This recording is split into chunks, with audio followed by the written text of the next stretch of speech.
Chapter 22. After Edwin left, Cole spent the rest of the afternoon carving. At one point, a downpour forced him to roll the log close to the cabin. He stretched a tarp out from the cabin wall so he could keep working. By nightfall, he had finished the eagle. Already he decided to carve a wolf next. The next morning, after visiting the pond, he washed his clothes in the stream. He built a fire in the cabin's barrel stove, then hung the clothes across the room on a makeshift clothesline. If he hung his clothes outside, they would never dry. That afternoon, he tried to make himself invisible. He bathed extra well in the cold stream, then put on clean clothes. He even rubbed ashes and sweet cedar boughs over himself to mask any human smell. Then he hiked out to a point at the mouth of the bay where he could watch the shoreline both outside and inside the bay. He wedged himself down between two big rocks and sat totally still. For 2 long hours he waited, but saw nothing. Frustrated, he got up and moved into the trees to try hiding beneath the thick undergrowth. The shore came gradually alive with seals, seagulls, and eagles, but no bears.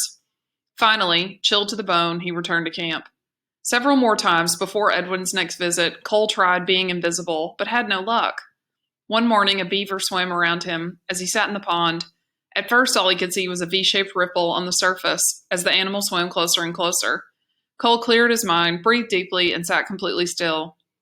The beaver swam even closer. Suddenly, Cole reached out and tried to grab it. The beaver exploded in the water, slapping its tail with a loud whack before disappearing. That was the only time the beaver ever came near. Cole regretted betraying the beaver's trust. He couldn't help but think how many thousands of times he had done the same thing to people. That night, he danced the beaver dance. He realized that a beaver had persistence, patience, and ingenuity. By using only its front teeth to chew down one tree at a time and dragging each one into the water, it eventually made a home that could dam a whole river. The next day, Cole began carving a beaver's head.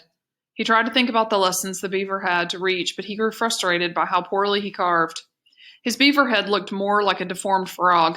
Still, he kept carving. The air warmed with the passing of spring and the coming of summer.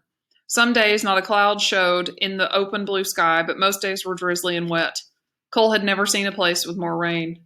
Back in Minneapolis, Cole had thought that being alone on an island would give him plenty of time to just sit around, but just the opposite was true.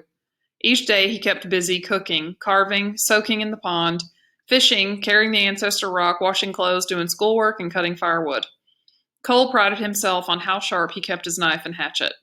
Many nights he sat on his bed working with them against a flat stone until they could shave paper. Cole also continued to explore and look for the spirit bear, but still the bear did not show itself. Each night Cole tried without luck to find the feelings to dance the dance of anger. Weeks passed, but the large blank space he had reserved at the bottom of the totem for his anger carving remained empty. During one of Edwin's visits, Cole expressed his frustration. "I've tried to be invisible," he said. "I hide and try not to smell like a human. I've even smeared cedar boughs and ashes all over my body, but I still haven't seen the spirit bear again." "Maybe you still aren't invisible," Edwin said, climbing into his skiff to leave. "Have you danced the dance of anger yet?" Cole shook his head. Edwin pulled the starter rope and brought the engine to life. He motioned for Cole to push him out from shore. Cole felt helpless as he watched the Tlingit elder disappear across the water. This time he had stayed barely long enough to unload supplies. Didn't he care? Was he mad?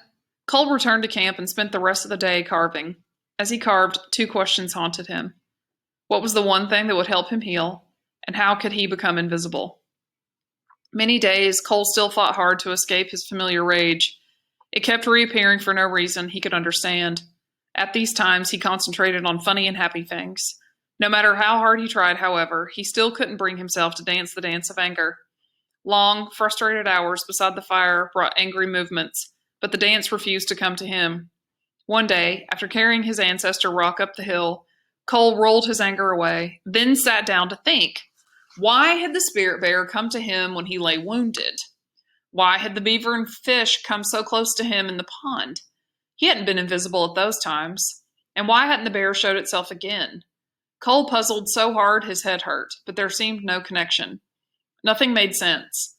Finally, he headed back to camp and worked the rest of the day in a sullen mood. That night, he went to bed as usual, but in the early morning hours, he awoke with a start and jolted upright in bed. He knew how to be invisible.